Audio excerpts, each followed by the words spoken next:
Hi guys, welcome to Geeta YouTube channel. ನಾನು ಇವತ್ತು ಬೆಂಡೆಕಾಯಿನ ಪಕೋಡ ಮಾಡಿದ್ದೀನಿ. ತುಂಬ ಚೆನ್ನಾಗಿ ಬಂದಿದೆ.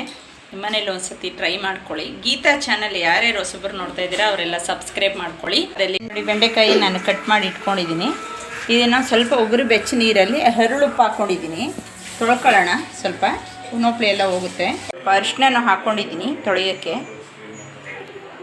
ಯಾವ ಥರ ನೋಪ್ಲಿ ಹೋಗ್ತೈತೆ ನೀರಲ್ಲಿ ನೋಡಿ.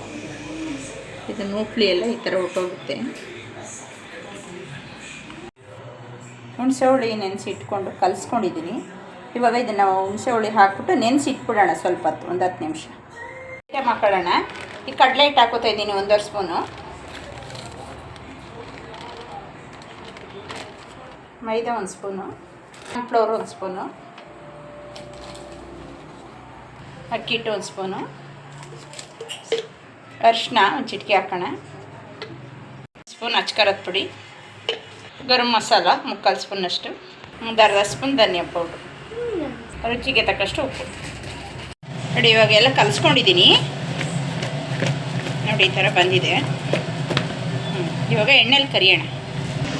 ಎಣ್ಣೆ ಕಾದಿದೆ. ಇವಾಗ ಹಾಕೊಳ್ಳೋಣ. ನೋಡಿ, ಎಷ್ಟು ಗರ್ಗರಿಯಾಗಿ ಬಂದಿದೆ. ನೋಡಿ ಎಷ್ಟು ಕ್ರಿಸ್ಪಿಯಾಗಿ ಬಂದಿದೆ. ನಿಮ್ಮ ಮನೇಲಿ ಕೂಡ ಒಂದ್ಸರಿ ಮಾಡ್ಕೊಳ್ಳಿ. ಮಕ್ಕಳೆಲ್ಲ ತುಂಬ ಇಷ್ಟಪಡ್ತಾರೆ. ಕಾಫಿಗಳಿಗೆ ಲೈಕ್ ಮಾಡ್ತಾರೆ ಮಕ್ಕಳುಗಳು. ನೋಡ್ಕೊಳ್ಳಿ, ಮಾಡ್ಕೊಳ್ಳಿ, ತಿನ್ಕೊಳ್ಳಿ. ಲೈಕ್ ಮಾಡಿ, ಶೇರ್ ಮಾಡಿ, ಕಮೆಂಟ್ ಮಾಡಿ. Okay, thank you.